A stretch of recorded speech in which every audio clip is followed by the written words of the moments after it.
General rules for the use of personal pronoun. अब इसके जो आम इस्तेमाल क्या होता है, subject pronouns are used as subjects of sentences and object pronouns are used as objects. Pronoun की फाइली हालत को फाइल के तौर पे इस्तेमाल करें और मफूली हालत को मफूल के तौर पे। बस बात यह है, जो फाइल की प्रोनाउन की फाइली हालत है तो फाइल के तौर पे इस्तेमाल करें, उसको मफूल की जगह पर नहीं लगा सकते। और मफूली हालत जो है वो उसको मफूल के तौर पे इस्तेमाल करें।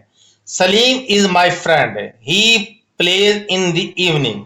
सलीम एक नाउन है, दूसरे फिक्रे में सलीम के लिए प्रोनाउन ही इस्तेमाल किया गया है जो फाइली हालत में है। Salma is my cousin, I knew her well. यहां पर हर सलमा के लिए इस्तेमाल किया गया है जो कि मफूली हालत में है। अब है पोजेसिव एडजेक्टिव्स। क्या है? Possessive adjectives. Possessive adjectives cannot stand alone. They are followed immediately by a noun. Possessive adjectives को किसी नाउन के बगैर इस्तेमाल नहीं होते। एडजेक्टिव हमेशा नाउन की तारीफ करते हैं। मैंने पहले भी बताया था कि एडजेक्टिव के साथ हमेशा क्या आएगा? नाउन आएगा, और ये हमेशा नाउन को डिफाइन करते हैं। His brother has come, your sister is come. अब हिज और योर जो है ये पोजेसिव एडजेक्टिव्स हैं, इनके साथ ब्रदर और सिस्टर लगा है क्योंकि ये नाउन है। फिक्र नंबर 1 और 2 में हिज और योर के बाद नाउन लगाना जरूरी होता है। ये दोनों अल्फाज किसी नाउन, ब्रदर और सिस्टर की तारीफ करते हैं। Possessive pronouns can stand alone, they are not followed immediately by a noun. अच्छा, नाउन देखिए, पोजेसिव प्रोनाउंस नाउन की तारीफ किए बगैर इस्तेमाल होता है। यानी कि आप देखो यहाँ पर फर्क देख लें, पोजेसिव एडजेक्टिव के साथ नाउन आएगा, पोजेसिव प्रोनाउन के साथ नाउन नहीं आएगा, बल्कि नाउन की जगह पर इस्तेमाल होगा। जैसे दिस अम्ब्रेला इज हर्स, ये अम्ब्रेला उसका है। योर्स इज नॉट हेयर, कि तुम यहाँ पर नहीं हो। तो फिर यहाँ पर ये क्या है? मकसद ये है कि यहाँ पर जो हर्ज इस्तेमाल हुआ है या यूअर्स, इनके साथ कोई भी नाउन नहीं है, क्योंकि ये नाउन की जगह पर इस्तेमाल होता है pronoun. Note the forms yours, ours, hers, its and theirs have no apostrophe. एक और बात याद रखें, ये योर्स, आवर्स, हर्ज, इट्स और देयर्स, इनके साथ अपोस्ट्रोफी यानी कि हल्का सा एस से पहले एक निशान लगाया जाता है, वो नहीं होगा। द वर्ड यूअर्स, जैसे ये लिखा हुआ है यूअर्स, ये अपोस्ट्रोफी के साथ, ये इनकरेक्ट है। आवर्स, हर्स या theirs do not exist in English. English में ये लफ्ज ही नहीं है, बस आप याद रख लें। अपोस्ट्रोफी के साथ एस वाला जो ये yours, ours, hers and theirs, ये 4 वर्ड इंग्लिश के हैं ही नहीं, इंग्लिश में है ही नहीं। अब यहाँ पर देखें, इनकरेक्ट क्या है? यूअर्स या अपोस्ट्रोफी था इसके साथ, यूअर्स में अपोस्ट्रोफी नहीं आता, यूअर्स दुरुस्त है। आवर्स में आवर्स करेक्ट है अपोस्ट्रोफी के बगैर। हार्स में हार्स अपोस्ट्रोफी के बगैर। देयर में देयर्स अपोस्ट्रोफी के बगैर। यहाँ पर ऐसा लगेगा लेकिन इसका अपोस्ट्रोफी नहीं आएगी। The form it's is used as a contraction of. अच्छा, फॉर्म जो है ना इट्स, इट के साथ अपोस्ट्रोफी और एस जो है ना इस्तेमाल होता है इंग्लिश में, लेकिन एक कॉन्ट्रैक्शन, कॉन्ट्रैक्शन का मतलब है कुछ लफ्ज हज़फ कर दिया जाता है। जैसे कि इट इज को इट्स लिखेंगे, इट हैज को इट्स है। इस तरह मतलब जो है ना ये इस्तेमाल हो सकते हैं कॉन्ट्रैक्शन के तौर पे इट्स को, बाकी नहीं इस्तेमाल होता। आप देखिए करेक्ट और इनकरेक्ट सेंटेंस को देखें। The cat has moved its tail. अब यहाँ पर इट्स टेल जो लिखा हुआ है ये इनकरेक्ट है, अपोस्ट्रोफी हट जाएगा क्योंकि ये कैट की जगह पर इट्स की पोजेसिव की इस्तेमाल हुई है। The cat has moved its tail, possessive adjective इस्तेमाल हुआ है क्योंकि इट्स लगा है तो इसके साथ क्या आएगा? हमेशा ये पोजेसिव एडजेक्टिव है तो फिर नाउन आएगा। अब टेल दुम जो है इसमें नाउन इस्तेमाल हुआ है। इट्स हैज बीन, यहाँ पर आएगा इट्स हैज बीन, लेकिन ये लिखा ना इट हैज बीन, ऐसे इसको पढ़ा जाएगा, लिखा ऐसे जा सकता है। It has been raining for 2 hours, contraction के साथ है। It has been raining for 2 hours, इसको करेक्ट लिखेंगे तो फिर ये बनेगा it has been raining for 2 hours. अब देखिए पोजेसिव एडजेक्टिव्स नाउन के साथ आते हैं, और पॉजेसिव प्रोनाउंस नाउन के बगैर आते हैं। अब मेरा ख्याल है आपको अच्छे से इसकी समझ आ गई है। अब आगे देखते हैं। Common errors in the use of personal pronouns. अब पर्सनल प्रोनाउन में जो मिस्टेक होती है वो देख लें। इसमें ज़मीर की फ़ाइली और मफूली हालत का इस्तेमाल। अब कहीं पर इंसान जो गड़बड़ करता है या मिस्टेक होती है वो यही होती है कि इसमें ज़मीर की फ़ाइली हालत को हम मफूली की जगह पर लगा देते हैं और मफूली हालत को फ़ाइली की जगह पर, जो कि आपका सेंटेंस इनकरेक्ट हो जाता है, ग्रामेटिकली मिस्टेक हो जाती है। The use of subjective and objective form of pronoun. अब ये कहाँ का इस्तेमाल होता है, इसके रूल पढ़ेंगे हम। The complement of the verb to be when is expressed by a pronoun should be in the subjective और नॉमिनेटिव फॉर्म। अब देखिए ये जो हेल्पिंग वर्ब होते हैं ना, टू बी वाले हेल्पिंग वर्ब कौन से होते हैं, देखिए मैं बता देता हूं आपको। यहां पर इसमें लिखा है फेल टू बी यानी helping verb is, are, am, was, were, ये हेल्पिंग वर्ब टू बी वाले होते हैं। यानी कि ये हेल्पिंग वर्ब हेल्प करते हैं मेन वर्ब में, के बाद हमेशा इसमें ज़मीर की फ़ाइली हालत इस्तेमाल होगी।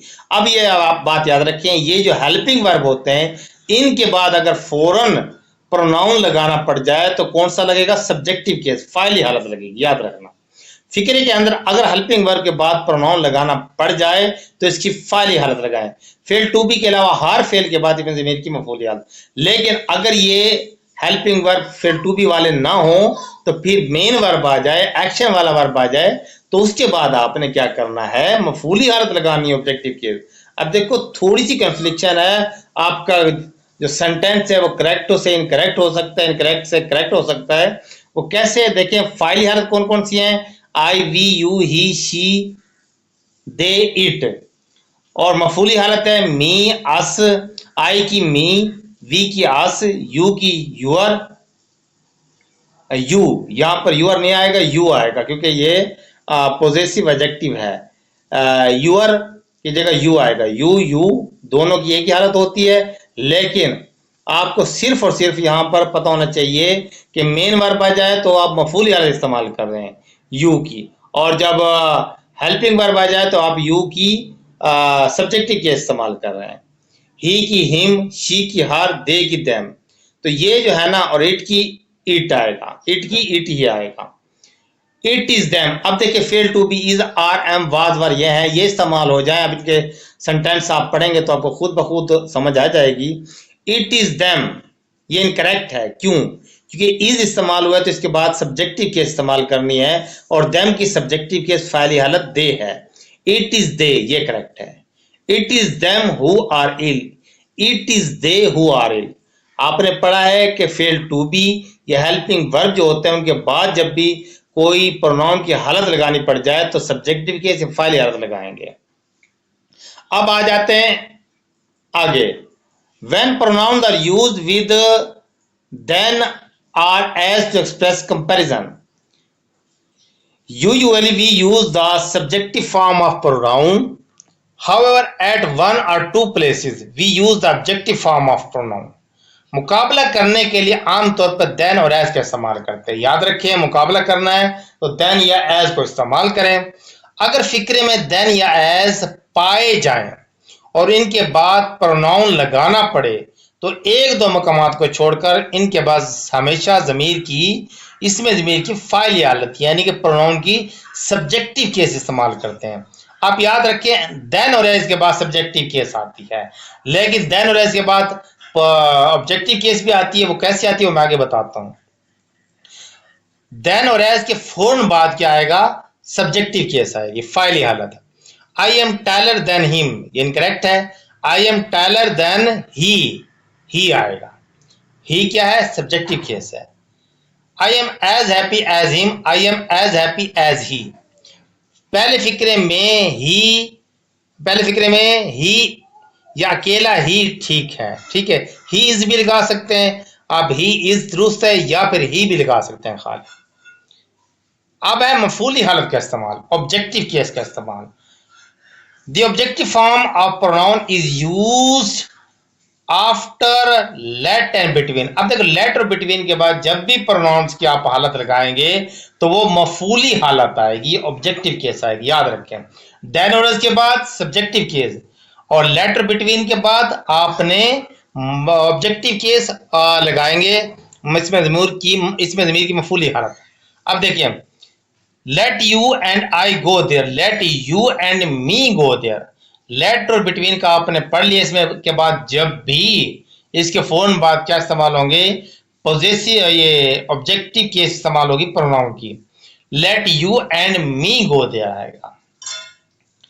बिटवीन यू एंड आई ये इनकरेक्ट है, between you and me he is a religious person. ठीक है, अब आपने एक रूल पढ़ लिया, लेट और बिटवीन के बाद जो प्रोनाउंस आएंगे वो मफूली हालत में या ऑब्जेक्टिव केस में आएंगे।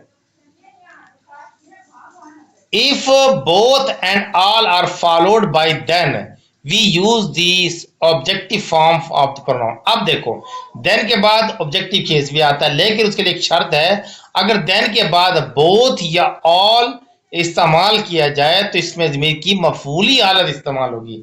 आपने पहले पढ़ा था कि then और as से पहले फाइल या इस्तेमाल होती है फौरन, लेकिन then और as के अगर फौरन बाद ऑल या बोथ इस्तेमाल हो तो फिर इसके बाद इसकी प्रोनाउन की ऑब्जेक्टिव के इस्तेमाल होगी। अब देखें, he is taller than both of we, ये इनकरेक्ट है क्योंकि देन के बाद बोथ आ गया, तो he is taller than both of us आएगा।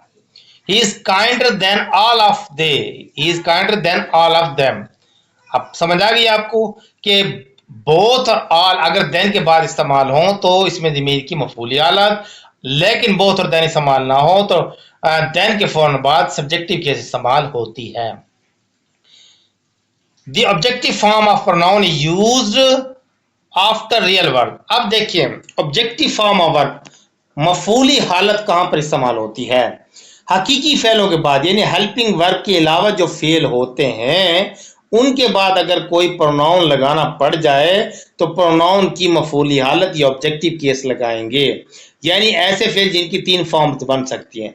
अब आपने एक रूल पढ़ा था कि हेल्पिंग वर्ब के फौरन बाद सब्जेक्टिव केस आता है, जैसा कि आई आएगा, लेकिन अगर मेन वर्ब आ जाए, जो मेन एक्शन वाला वर्ब है, हेल्पिंग वर्ब ना हो तो उसके बाद हमेशा मी आएगा, ऑब्जेक्टिव केस इस्तेमाल आएगा, या यू का यू आएगा, दे का देम आएगा, ऐसे मतलब ऑब्जेक्टिव केस। और इनसे किसी एक्शन का जाहिर होना है, यानी कि वो फेल जो एक्शन को जाहिर करते हैं। अब देखो, he asked I a question, ये करेक्ट है, he asked me a question आएगा, क्योंकि आपने मेन वर्ब के बाद क्या लगाना है, ऑब्जेक्टिव केस लगानी है, और हेल्पिंग वर्ब के बाद आपने सब्जेक्टिव केस लगानी है। He loves I more than his son, ये करेक्ट है, he loves me more than his son, ये दुरुस्त है। ठीक है, मोर अबाउट पर्सनल प्रोनाउन। अब